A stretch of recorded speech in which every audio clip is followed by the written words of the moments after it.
Appreciate taking a few minutes here. I won't bore you with the quarterback discussion at Oklahoma State, but something that really fascinates me, and today we saw Jalen Reagor and Tylan Wallace and CeeDee Lamb all at the podium.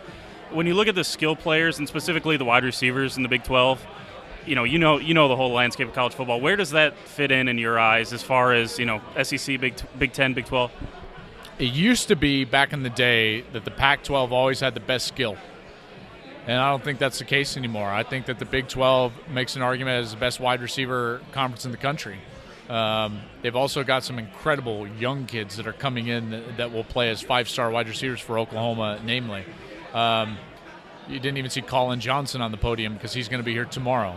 Denzel Mims from Baylor. Like, there are some really good wide receivers and coaches that are not afraid to use them.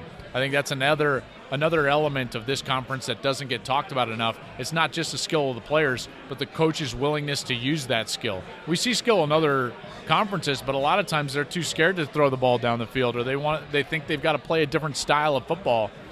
Not here. Man, they'll take a shot, and it doesn't matter what down and distance, what field position. They'll go up and try to make a big play, and the beneficiaries are these great wide receivers on the outside that can go out there and showcase their talent. Just talk about the versatility. I mean, Tylan Wallace maybe is more of an outside guy, and CeeDee Lamb, but CeeDee Lamb's in the return game. You saw last year with Marquise Brown and Jalen Hurd and some of these guys that even are passed out of the Big 12. Just talk about, and maybe this goes back to the creativity of the coaches, but the versatility seems to just be pretty special in this conference. Well, and that's where the game is trending. Even in the NFL, we don't necessarily just see guys that are like just outside wide receivers. There are some of them, yes, but you want to move, you want to get matchups, you want to create space, create opportunities for your offense. And in order to do that, you've got to have guys that can be pliable. And there's certainly that in this conference. I love watching CeeDee Lamb play. I think that the guy was the most underrated player in the conference last year.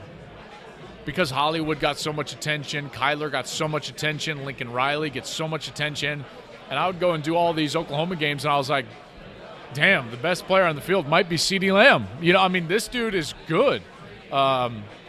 He's sensational. I think he's one of the best wide receivers in the country. Yeah, that was a little CeeDee Lamb tangent. To be fair, I didn't do a lot of Oklahoma State games. Tylan Wallace is damn good too. He really is. I'm excited to see what Oklahoma State does in this kind of a bounce-back year. I think they're going to be really good. Everyone's like, oh, yeah, Oklahoma State. Watch out. Oklahoma State could win 10 games. Last one for me. The other skill player that jumps out on Oklahoma State's offense is Chuba Hubbard. I don't know how many games he did down the stretch getting to see Chuba Hubbard after he took over for Justice Hill, but, do you think, if there is a more of a run bias or a conscious effort to run more, that Chuba Hubbard's a guy that, for 12 games can perform at a top level? Yeah, there's a couple of guys that I feel like we haven't seen their best football that have incredibly high ceilings in the conference. One is Texas running back Keontae Ingram, and the other is Chuba Hubbard from Oklahoma State. I was fortunate enough to go out there last year in fall camp, and I did a feature on Justice Hill. When I talked with Justice, one of the bits that we were doing is he used to cut all the guys' hair. Remember? I don't know if you guys remember that, but he would kind of be the barber for some of the guys in the locker room. And the guy that came up, we on camera, we were like, yeah, bring a teammate up and cut his hair. Well, the guy he brought up was Chuba. And so I got to meet him there, and I got to watch practice that day. And off camera, I asked Justice, I was like, so what about Chuba? And he was like, oh, this guy is really good. Now I was like, is he better than you? And he was like, well, I don't know if he's better than me, but he's really good. When you have teammates, pumping guys up, I think that's always a big sign that there could be big things to come.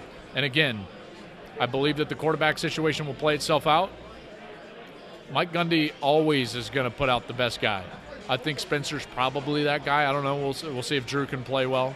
And then with Tylan, Chuba, an offensive line that somewhat intact, if you will. Watch out. Watch out for Oklahoma State. No one's talking about Oklahoma State. And I'm like, why are we not talking about Mike Gundy is, along with Gary Patterson, they're the most tenured guys in this conference. They've had a ton of success.